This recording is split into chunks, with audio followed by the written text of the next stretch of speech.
चलिए सीधे टॉपिक पर आते हैं। आज का हमारा विषय है राजस्थान नगरपालिका अधिनियम 2009 की धारा 125, जिसका हम एक पूरा डिटेल्ड एनालिसिस करेंगे, बिल्कुल एग्जाम के नजरिए से। तो स्मार्टेस्ट सिंपल पर शुरू करते हैं आज का ये सेशन। तो सबसे पहला सवाल, आखिर ये धारा 125 है क्या? देखिए, इसका जो टाइटल है वो है व्यावृत्तियां, जिसे इंग्लिश में कहते हैं सेविंग्स। अब इस शब्द का मतलब क्या है? इसे आप एक तरह की बचावकारी धारा मान सकते हैं, अ सेविंग क्लॉज। इसका काम क्या है?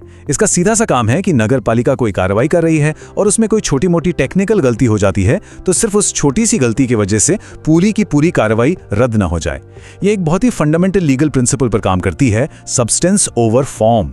मतलब कानून के लिए फॉर्मेलिटी से ज्यादा जरूरी है कार्रवाई का असली मकसद, उसका सार। ठीक है, तो धारा 125 को आसानी से समझने के लिए हम इसे दो हिस्सों में देखेंगे। पहला हिस्सा, जैसा कि स्क्रीन पर दिख रहा है, वो है कर निर्धारण यानी कि टैक्स असेसमेंट में होने वाली गलतियों से जुड़ा हुआ। मतलब जब नगरपालिका कोई टैक्स नोटिस भेजती है और उसमें कोई मामूली सी चूक हो जाती है तो क्या होगा?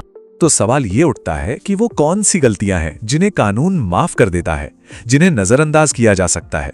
देखिए, यहां साफ साफ लिखा है, कानून कहता है कि अगर किसी नोटिस में मान लीजिए किसी के नाम में कोई गलती हो गई, या फिर उसके पते या प्रॉपर्टी की डिटेल में कोई चूक हो गई, या फिर जो टैक्स का अमाउंट लिखा है उसमें कोई छोटी मोटी गलती हो गई, तो सिर्फ इन वजहों से उस नोटिस को इनवैलिड नहीं माना जाएगा। लेकिन इसमें एक बहुत ही जरूरी शर्त है, इस पर खास ध्यान देना है।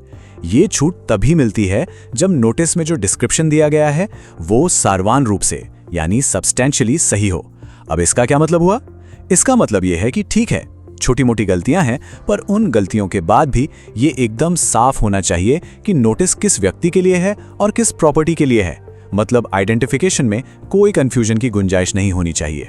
चलिए इसको एक एग्जाम्पल से समझते हैं, फिर ये कॉन्सेप्ट एकदम क्रिस्टल क्लियर हो जाएगा। मान लीजिए एक व्यक्ति का नाम है रामलाल। अब नगरपालिका ने जो नोटिस भेजा उसमें गलती से रामलाल लिख दिया, मतलब नाम के बीच में एक स्पेस आ गया। तो अब सवाल यह है कि क्या ये नोटिस इनवैलिड हो जाएगा? नहीं, बिल्कुल नहीं। धारा 125 के हिसाब से ये एक मामूली क्लरिकल एरर है और नोटिस पूरी तरह से वैलिड माना जाएगा। क्यों? क्योंकि रामलाल कौन है ये पहचानने में कोई भी दिक्कत नहीं हो रही है। तो ये तो हुई नोटिस की बात। अब आते हैं धारा 125 के दूसरे और बहुत महत्वपूर्ण हिस्से पर। यह हिस्सा जुड़ा है कुर्की की प्रक्रिया से। कुर्की को इंग्लिश में डिस्ट्रेस या सीजर भी कहते हैं। जब टैक्स नहीं चुकाया जाता तो संपत्ति जब्त की जाती है, उसी प्रक्रिया को कुर्की कहते हैं। हाँ, एक और शब्द है इसके लिए, करस्तंभ। ये भी ध्यान में रखिएगा, एग्जाम में आ सकता है। अब देखिए, कुर्की की प्रक्रिया में अगर कोई गड़बड़ी हो जाए तो क्या होगा? यह स्लाइड 3 की प्रोटेक्शंस के बारे में बताती है। चलिए एक एक करके समझते हैं। पहला पॉइंट, अगर कुर्की की प्रक्रिया में कोई मामूली सी गड़बड़ी हो भी जाती है तो पूरी की पूरी कुर्की को गैर कानूनी नहीं माना जाएगा। दूसरा पॉइंट, जो अधिकारी कुर्की कर रहा है अगर उससे बाद में कोई अनियमितता हो जाती है तो उसे शुरू से ही दोषी यानी ट्रेसपासर नहीं माना जाएगा। इस पर हम अभी डिटेल में बात करेंगे। और तीसरा, जिस व्यक्ति को इस गड़बड़ी से कोई नुकसान हुआ है तो वो सिर्फ उस विशेष नुकसान के लिए ही कॉम्पनसेशन मांग सकता है, पूरी कुर्की को चैलेंज नहीं कर सकता। इस बात को जरा और साफ करते हैं। मान लीजिए कि संपत्ति जब्त करने का जो वारंट है उसके फॉर्मेट में, उसके प्रारूप में कोई कमी रह गई। इसे लीगल लैंग्वेज में कहते हैं डिफेक्ट ऑफ फॉर्म। तो क्या होगा? धारा 125 एकदम साफ कहती है कि सिर्फ इस प्रारूप की त्रुटि के आधार पर पूरी कार्रवाई को ही गैर कानूनी नहीं घोषित किया जा सकता। Substance is more important than form, याद है ना? अच्छा, यहां एक छोटी सी बात, अगर ये जो डिटेल्ड एनालिसिस हम कर रहे हैं वो समझ में आ रहा है और लग रहा है कि एग्जाम के लिए काम का है, तो बस 1 सेकंड का समय निकालकर स्मार्टेस्ट सिंपल चैनल को लाइक, शेयर और सब्सक्राइब कर दीजिए। इससे हमें और भी ऐसा क्वालिटी कंटेंट बनाने का मोटिवेशन मिलता है। चलिए अब एक बहुत ही जरूरी कानूनी सिद्धांत को समझते हैं जिसका जिक्र इस धारा में किया गया है, और वो है ट्रेसपासर एब इनिशियो। हिंदी में इसे कहते हैं आरंभतः अतिचारी। ये कंसेप्ट समझना बहुत जरूरी है इस धारा को पूरी तरह से ग्रास्प करने के लिए। तो चलिए देखते हैं ये होता क्या है। तो देखिए, आरंभतः अतिचारी या ट्रेसपासर एब इनिशियो का सीधा सा मतलब है एक ऐसा व्यक्ति जो किसी जगह पर एंटर तो लीगल अथॉरिटी के साथ करता है, मतलब उसके पास कानूनी अधिकार है वहां आने का, लेकिन अंदर आने के बाद वो कोई गैर कानूनी काम कर देता है। तो कानून क्या मानता है?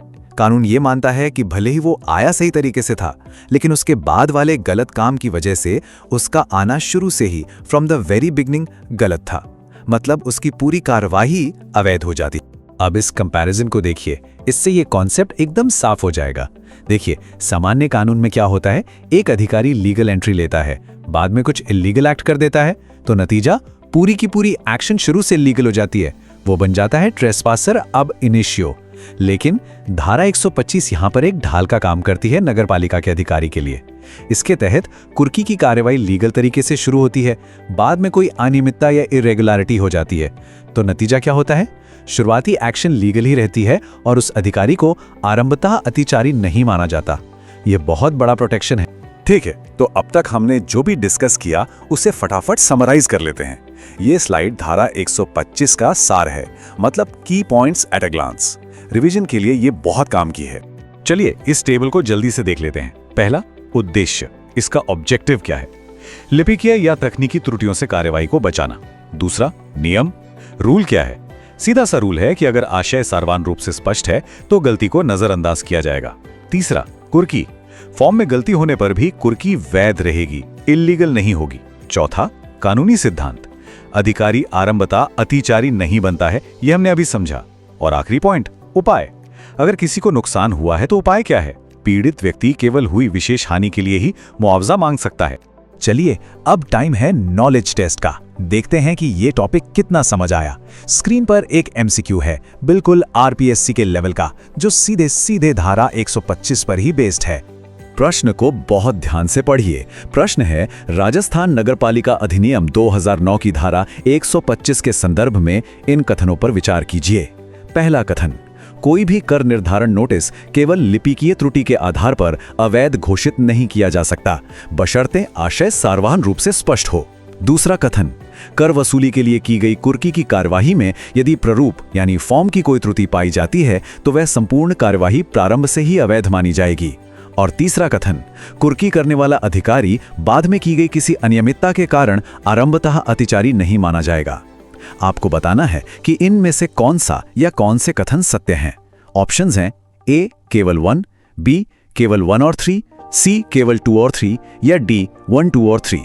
ठीक है, तो अब वीडियो को पॉज कीजिए, अपना जवाब आराम से सोचिए और उसे नीचे कमेंट सेक्शन में जरूर लिखिए। देखते हैं कितने लोग सही जवाब देते हैं। तो चलिए अब सही जवाब देखते हैं। इसका करेक्ट आंसर है ऑप्शन बी, यानी केवल कथन 1 और 3 सही हैं। अब सवाल है कि कथन 2 गलत क्यों है। देखिए, कथन 2 कहता है कि फॉर्म में त्रुटि होने पर पूरी कार्यवाही शुरू से अवैध हो जाएगी, और ये बात धारा 125 के बिल्कुल उलट है। हमने अभी पढ़ा कि धारा 125 का तो मकसद ही यही है कि फॉर्म की छोटी मोटी गलती की वजह से पूरी कार्यवाही अवैध ना हो। इसीलिए कथन 2 गलत है, जबकि कथन 1 और 3 जो हमने डिस्कस किए वो एकदम सही हैं। तो ये था धारा 125 का एक संपूर्ण विश्लेषण। उम्मीद है कि अब इस धारा से जुड़ा कोई भी सवाल एग्जाम में गलत नहीं होगा। स्मार्टेस्ट सिंपल के साथ बने रहिए, क्योंकि हमारा अगला video daily Rajasthan current affairs पर आने वाला है, जो तैयारी के लिए बेहद जरूरी है। और हाँ, ये भी ध्यान रखिएगा कि हम रोज सुजस सार पर आधारित करंट अफेयर्स के वीडियोस भी अपलोड करते हैं, तो चैनल को सब्सक्राइब करना बिल्कुल मत भूलिएगा। आज के इस सेशन को देखने के लिए धन्यवाद।